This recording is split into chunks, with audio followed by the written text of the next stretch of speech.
오늘 말씀은 시편 44편 말씀을 가지고 하나님이 나를 괴롭게 하실 때 어떻게 해야 하는가, 하나님이 나를 괴롭게 하실 때 어떻게 해야 되는가, 이렇게 제목으로 하나님 말씀 나누도록 하겠습니다. 오늘 본문인 시편 44편은 두 개의 부분으로 나눌 수 있는데요. 여러분들이 읽으신 오늘 본문의 8절의 말씀까지와 그리고 9절부터 끝절까지의 말씀으로 이렇게 크게 두 개로 나누어 볼 수 있습니다. 8절까지는 과거 가나안 땅 정복에서 얻은 교훈을 다시 한번 상기하며 하나님의 하나님 되심에 대해서 이렇게 선포하는 그런 내용이고, 9절부터 26절까지는 현재 당하는 민족적 고난, 또 어떤 한 사람의 개인적인 또는 공동체적인 고난에 대해서 하나님 앞에 토로하고 간구하는 그러한 내용입니다. 1절 말씀을 다시 한번 읽도록 하겠습니다. 1절입니다. 시작. 하나님이여, 주께서 우리 조상들의 날 곧 옛날에 행하신 일을 그들이 우리에게 일러주매 우리 귀로 들었나이다. 오늘 시편 기자는 아마 하나님에 관한 이야기를 조상들로부터 잘 전수받은 사람으로 보입니다. 시편 기자를 고라 자손이라고 이렇게 성경에 표제가 되어져 있는데요. 하나님의 지식에 대해서 이들이 많이 알고 있습니다. 많이 들어왔고 배웠습니다. 즉 교육을 잘 받은 사람들이다라는 것입니다. 이들이 고백한 내용을 잘 읽어보면 하나님의 절대 주권에 대한 이해가 있습니다. 신학적인 이해가 있다는 것이죠. 2절 3절은 제가 읽어보도록 하겠습니다. 주께서 주의 손으로 뭇 백성을 내쫓으시고 우리 조상들을 이 땅에 뿌리 박게 하시며 주께서 다른 민족들은 고달프게 하시고 우리 조상들은 번성하게 하셨나이다. 예, 주께서라고 이렇게 계속 주어를 달고 있죠. 주께서 주님께서 하셨다라는 거죠. 하나님이 행하셨습니다. 그리고 3절에 그들이 자기 칼로 땅을 얻어 차지함이 아니요 그들의 팔이 그들을 구원함도 아니라 주의 오른손과 주의 팔과 주의 얼굴의 빛으로 하셨으니 주께서 그들을 기뻐하신 까닭이니이다. 하나님이 기뻐하셨기 때문에 이들이 구원받고 가나안 땅을 정복할 수 있었습니다라고 고백하는 것이죠. 그러니까 하나님이 그렇게 뜻하셨으니까 이렇게 되어진 것입니다라고 고백하고 있다는 거죠. 조상들이 혁혁한 전투의 공로로 되어진 것이 아니라 하나님이 기뻐하신 까닭에, 그들을 기뻐하신 까닭에 가나안 땅에 원래 살고 있었던 자들을 하나님이 심판하시고 또 이스라엘 백성들은 축복하셔서 그 땅을 차지하게 하셨습니다. 하나님이 하신 일입니다라고 하나님의 주권에 있음을 고백하고 있습니다. 출애굽기를 여러분들이 읽어보시면 그 출애굽기에서 또 여호수아까지의 내용을 지금 어쩌면 선포하고 있는 그런 내용이죠. 출애굽기에서는 모세가 이스라엘 백성들을 이끌고 10가지 재앙으로 애굽을 쳐서 탈출하고 가나안 땅에 이르러서는 여호수아의 지도 아래 가나안 땅을 믿음의 이 정복지로서 믿음으로써 정복해 나가는 그런 내용, 하나님의 말씀에 순종하여서 다스려가는 내용, 그런 내용이 기록되어 있는데 그 성경을 읽어보면 여러 번 읽어보면 아마 그 나중에 결론이 나오죠. 아, 이건 하나님이 하신 것이다. 하나님의 일하셨군. 하나님의 주권이 있는 것이다라고 우리가 성경을 이렇게 통시적으로 봤을 때 깨닫는 내용이죠.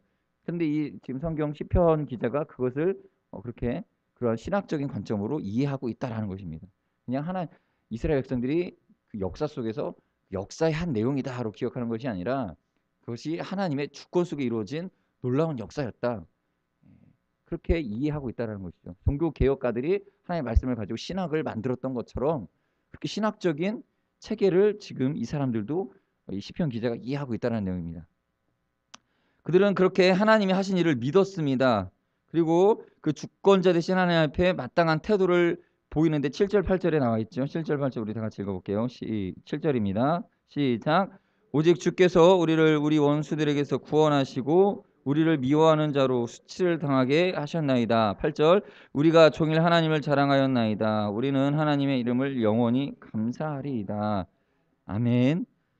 시편 기자가 이렇게 마지막에는 하나님을 찬양하며 하나님 바라겠습니다라고 8절까지 제가 아까 나눴던 첫 번째 단락까지 이렇게 결론 지어집니다. 이들은 믿음의 고백을 하필 온전히 드리고 하나님의 주권에 대해서 기독교 교리와도 크게 다르지 않은 그런 그 교리적인 선포를 하고 있죠. 하나님 찬양할 수밖에 없는 이유 설명하고 그렇게 하나님께 찬양 드리고 있습니다. 이렇게 잘 건강한 가르침 속에 있는 성도가 이 시편 기자라는 것을 우리는 충분히 일단 납득하고 받아들여야 되겠습니다. 그렇게 이해할 수 있습니다. 아마도 오늘 새벽 예배에 나오신 우리 성도님들만큼이나 이 시편 기자도 이 성경의 어떤 그 맥락, 구속사적 맥락에서 하나님의 주권을 인정하고 있는 그러한 사람입니다. 그런 이렇게 잘 배운 사람이 이제 9절부터 잘 알고 있는 상황에서 이제 자신의 처지에 대한 상황에 대한 부르짖음을 이제 나열하기 시작합니다. 9절, 10절, 11절을 우리 다 같이 함께 읽어보겠습니다. 시작. 그러나 이제는 주께서 우리를 버려 욕을 당하게 하시고 우리 군대와 함께 나아가지 아니하시나이다. 주께서 우리를 대적들에게서 돌아서게 하시니 우리를 미워하는 자가 자기를 위하여 탈취하였나이다. 주께서 우리를 잡아먹힐 양처럼 그들에게 넘겨주시고 여러 민족 중에 우리를 흩으셨나이다. 이제는 하나님이 구원하지 않아서 당하는 어려움이 있습니다라고 고백합니다. 하나님의 절대 주권을 인정하고 믿음에 적당한 체계가 잡혀 있었기에 지금 당하는 이 어떠한 패배, 전쟁에서 있어서의 패배와 또 인생의 어떤 실패가 더 아프게 느껴지고 있는 거죠. 하나님이 다스리고 계신데 나는 왜 지고 있는가? 나는 왜 지금 우리는 왜 이 공동체는 망하였는가? 왜 패배를 당하고 있는가? 그것을 하나님 앞에 토로할 때 더 괴로운 것입니다. 그죠? 하나님이 이 모든 것의 원인이 하나님께 있다라는 것을 알고 있기 때문에 그렇습니다. 계속해서 반복되는 단어는 이 뒤에 보시면 이제 9절 아까 읽었던 9절, 10절, 11절에도 나와 있고 그 뒤로도 계속 여러분들이 잘 살펴보시면 주께서 하고 있습니다. 주께서 하셨습니다. 주께서 이 모든 고난의 원인이십니다. 주님께서 그렇게 뜻하셨기 때문에 우리가 고난을 당하고 있습니다. 뭐예요? 주권을 하나님께 두고 계속 이 모든 상황에 대해서 하나님 앞에 토로하고 있는 것입니다. 시편 기자가 하나님의 섭리 속에서 당하는 이 고난을 옆에서 지켜보면 좀 안쓰럽습니다. 차라리 하나님에 대해서 모르고 잘 이 주권에 대해서 인정하지 않는 사람이 고난을 당하면 나중에 하나님이 도와주실 거야라고 어떤 위로가 될 것 같은데 이 사람은 지금 다 알고 있는 거예요. 하나님이 나를 치셨다라는 걸 알고 있는 거예요. 자기 자신의 당하는 어려움의 원인이 어디 있느냐? 하나님의 주권 속에 있다라는 것을 다 알고 있어요. 알고 있으니까 이게 더 실현이 되는 것이죠. 옆에서 볼 때는 안쓰러운 것이고요. 우리 청년들 중에서도 믿음 좋은 청년들 예전에 제가 많이 사역했던 우리 중고등부 아이들 중에서 상처받는 거는 누구냐면 믿음이 없는 아이들은 차라리 상처를 안 받아요. 본인의 삶의 인생이 힘들어도 그냥 다시 상처받잖아요. 하나님 앞에서 뭐 이렇게 하나님께 대항하거나 이러지 않습니다. 그런데 믿음이 좋고 신앙에 대해서 어느 정도 잘 가르치는 아이들이 좀 잘 배운 그런 청년들이 인생이 시련이 닥치면 힘들어요. 왜냐하면 배웠거든요. 하나님의 이 땅을 다스리고 계시다는 걸 인정하고 있거든요. 그런데 왜 나는 힘들까? 깊이 고민에 빠지는 거예요. 힘들어해요. 시험에 들죠. 그리고 위로해 주려면 참 쉽지가 않습니다. 그러한 그 다음 단계를 가르쳐 줘야 되는데 지금이 너무 힘들기 때문에 이 상황을 잘 이해를 못하는 거예요. 그러나 우리 믿음이 있는 우리 성도님들께서는 어느 정도 이해를 하실 겁니다. 하나님이 그러한 실현의 단계 속에서 사람의 인생에 그러한 부분이 필요한 이유를 하나님께서는 알고 계시고 내게도 그런 연단의 과정이 있다는 것을 인정하기 때문에 어느 정도 이 시련과 힘든 부분들을 극복할 만한 힘이 있죠. 그것은 믿음의 어떠한 그 여정에 있는 사람에 따라서 다 다른 상황입니다. 그러나 믿음이 있는 사람이면 이 상황을 잘 극복할 수 있겠죠. 그래서 이 시편 기자는 지금 이것을 알고 있으면서 잘 극복해 나가는 모습을 우리는 조금 살펴볼 수 있겠습니다. 모르는 게 약이지 할 수도 있겠지만 이 사람은 다 알고 있기에 하나님께 원망할 수도 있지만 그러나 이 오늘 성경 본문의 시편 기자의 모든 고백 속에는 결국은 하나님께 따져 묻고 하나님께 간구하는 내용으로 끝이 납니다. 하나님이 그러나 나를 도우실 것을 믿습니다. 이런 고백이 나오지 않습니다. 마지막까지 하나님 나를 도와주십시오. 왜 안 도와주십니까? 라고 간구하며 끝납니다. 그러나 저는 이것이 믿음이라고 생각이 되어집니다. 이 사람도 이 시편의 기자도 이제 어떻게 하나님 앞에 나아가는지 우리가 살펴봄으로써 우리 믿음의 유익이 되시기를 바라겠습니다. 그럼 어떻게 해야 되겠습니까? 하나님의 주권 속에 당하는 고통이 힘들고 괴로운 것에 대해서 하나님께 토로해야 됩니다. 이게 뭡니까? 하나님 앞에 정직하게 고백하는 마음이 있어야 된다는 것이죠. 고난당할 때는 다른 거 필요 없습니다. 하나님 앞에 정직해야 됩니다.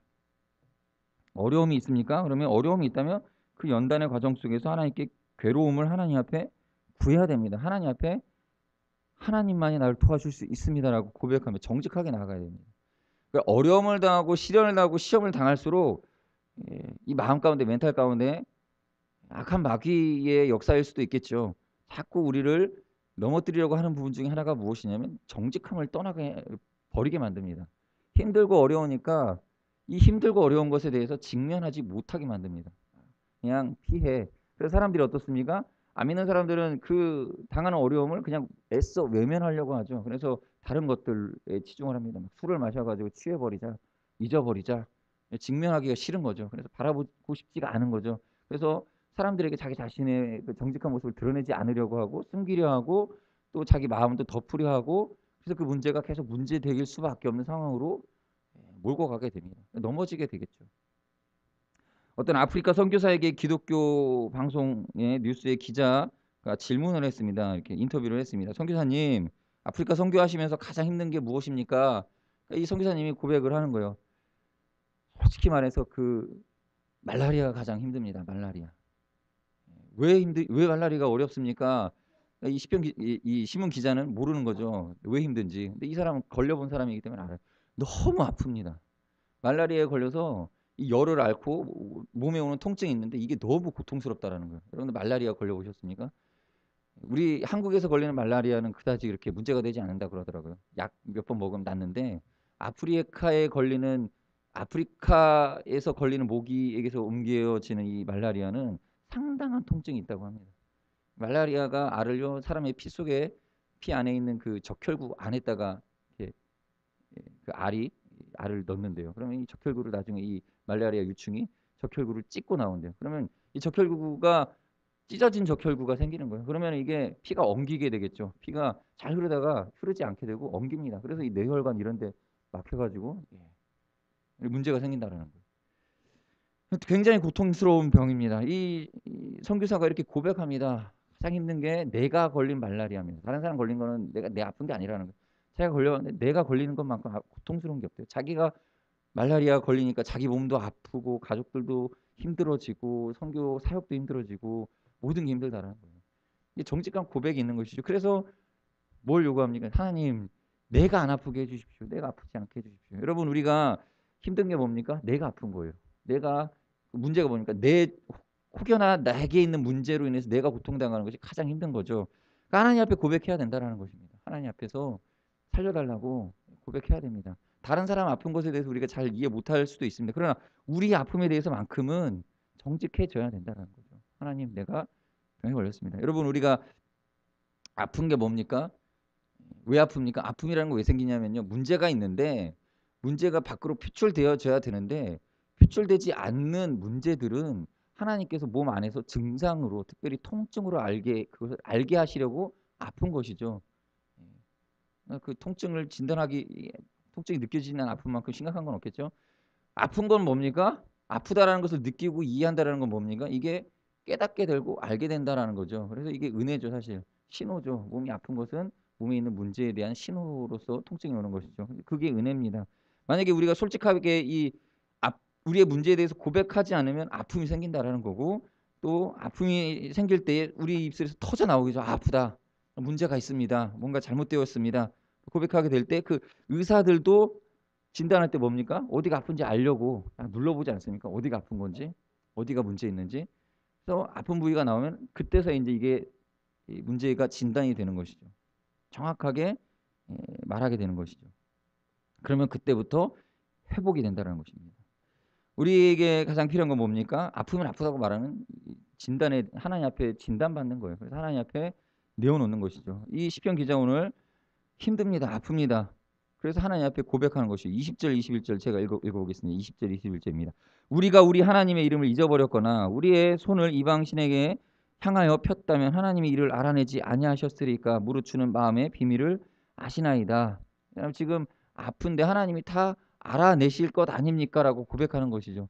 지금 아마도 어떤 문제에 대해서 자기가 지은 죄는 아니지만 이 민족적 공동체 속에서 생겨난 문제들에 대해서 지금 하나님이 치시는 것이다라는 짐작하에 지금 하나님 앞에 토로하는 것입니다. 하나님이 아실 것 아닙니까?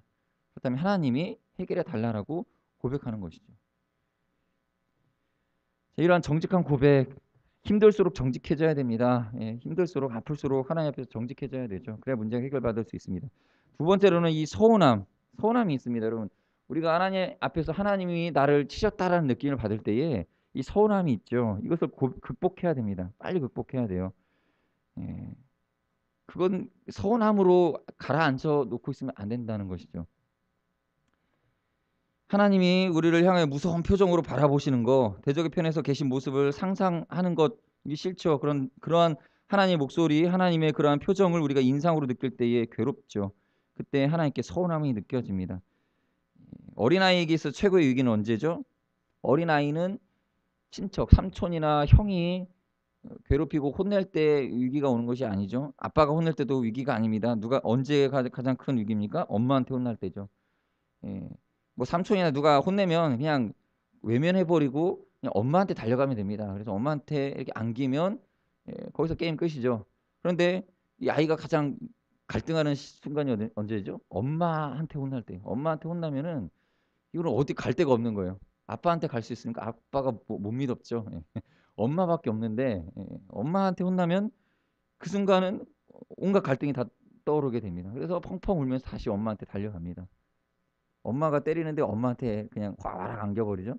그렇게 제 기억엔 그랬었는데 엄마한테 갈 수밖에 없죠. 아빠한테 가면 뭔가 탐탁지 않아요. 그래서 엄마한테 달려듭니다. 여러분 우리는 엄마한테 혼나면 잘못했습니다 하고 엄청 울고 달려가서 다시 엄마한테 안겨버리는 수밖에 없지요. 다른 대안이 없습니다. 엄마도 마찬가지죠. 아이를 혼내놓고 다른 사람이 엄마 노릇할 수 있습니까? 없죠. 자기가 엄마인데 다른 사람한테 가서 안기는 걸 견딜 수 있습니까? 없습니다. 이 아이가 자기한테 달려올 수 있도록 엄마는 혼내지만 엄마로서의 위치를 잃지 않습니다. 그래서 혼내놓고도 다시 자기 품으로 끌어당깁니다. 아이를. 이게 하나님과 우리 사이의 관계가 되어져야 됩니다. 물론 우리가 하나님 앞에 혼날 때는 섭섭하고 서운합니다. 그러나 하나님 품을 떠나버리는 그 서운함을 안고 하나님 서운합니다 하고 떠나버린다면 이것은 큰 심각한 위험이죠. 우리는 어머님으로부터 혼날 때와 같은 이 하나님 아버지께 혼날 때에 아버지께서 나를 치신다라는 그런 느낌을 받을 때라도 하나님 나를 향하여서 대적자 되신 것 같은 느낌, 나를 향하여서 칼을 들고 화살을 향하고 온갖 이 주름진 인상으로 나를 바라보시는 것 같은 그러한 인상과 느낌을 받을 때라도 하나님을 떠나서는 안 됩니다. 그때라도 물론 하나님께 서운하죠. 하나님 어떻게 나한테 이럴 수 있습니까?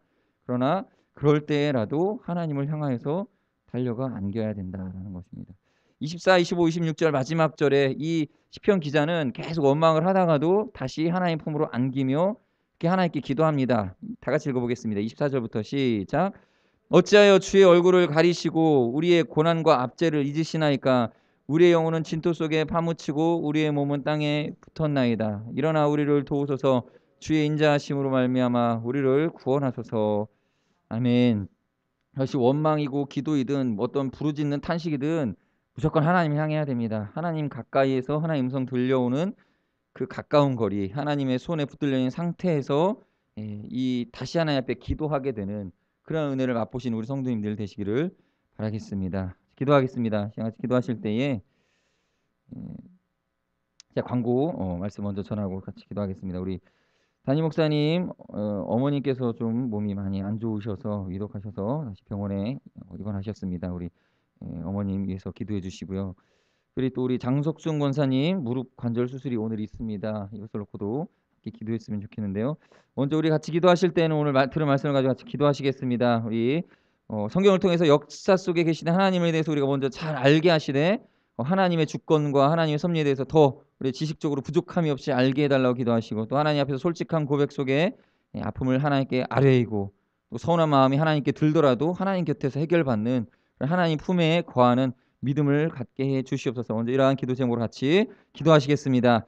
하나님 아버지 감사합니다. 하나님 저희들이 연약하고 힘들 아버지 그러한 시기들을 경험하게 됩니다. 인생 속에 하나님이 나를 대적